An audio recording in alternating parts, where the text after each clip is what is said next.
That news must be really, really something that is going to hopefully prompt the government, the NHS in England, to do something about the offers that they're offering to their staff. Yeah, as you say, it's great news, quite surprising. But the Labour government, of course, has decided to go down this road, and it will put immense pressure on the UK government, I think, to come to some sort of, to at least meet the unions, the nurses' unions and the ambulance unions, and try to come to some sort of a deal. It's a really important move. As we wait for that to happen, I mean, they're talking about this being the biggest strike day in NHS history on Monday. I mean, are we really going to see things grind to a halt?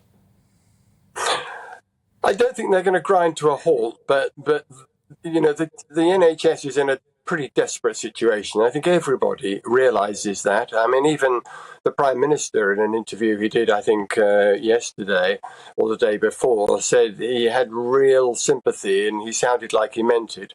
But he said, and I thought this was worrying, actually, he said, yeah, but we need the money elsewhere in the NHS. Well, you know, if the nurses and the ambulance drivers aren't an absolute key priority in the state of things, then you have to worry. So let's hope that this deal, I mean, I gather it's not secured yet, but this deal in Wales does really lead to a sort of change in thinking. I think it really has to. In the People's Poll that we were talking about yesterday here on the programme, the GBNews People's Poll, there's huge support for the nurses throughout the country. But as I understand it, the figure that they're actually asking for is 9% above inflation. We're talking about a figure of about 18, 19%. If we're honest about that, that is not a practical figure, is it? But it does leave room for manoeuvre, do you think, to come to something that will be acceptable to the government and to the nurses? I mean, I think that since then, the Royal College of Nursing is not a combative commercial type union, you know, and I think they were naive in going for that figure of 19%.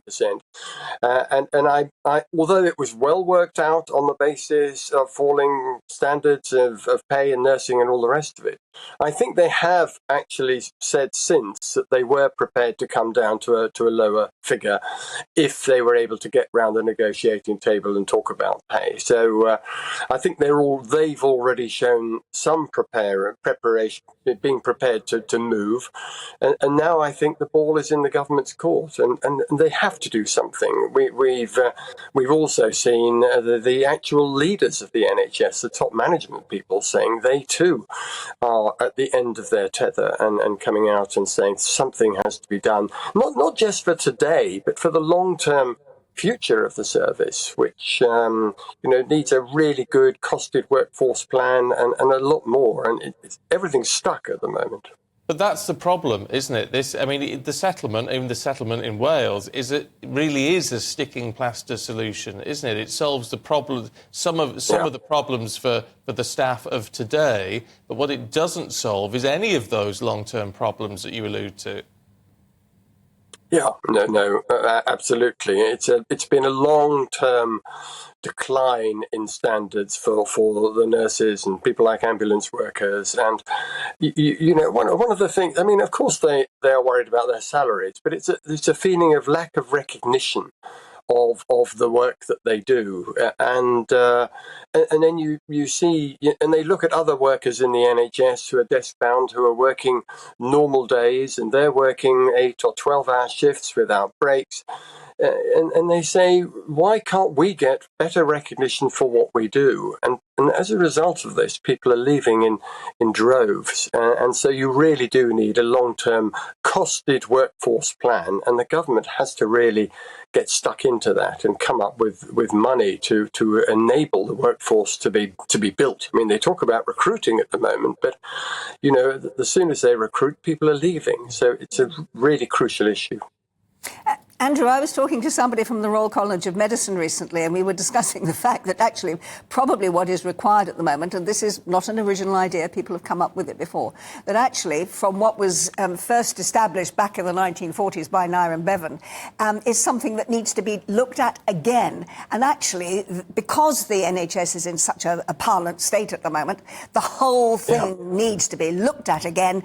We have to accept we are not any longer the greatest health service in the world, learn from others and totally re-establish the NHS. But the government says that that would cause just too much disruption within the NHS while it was happening.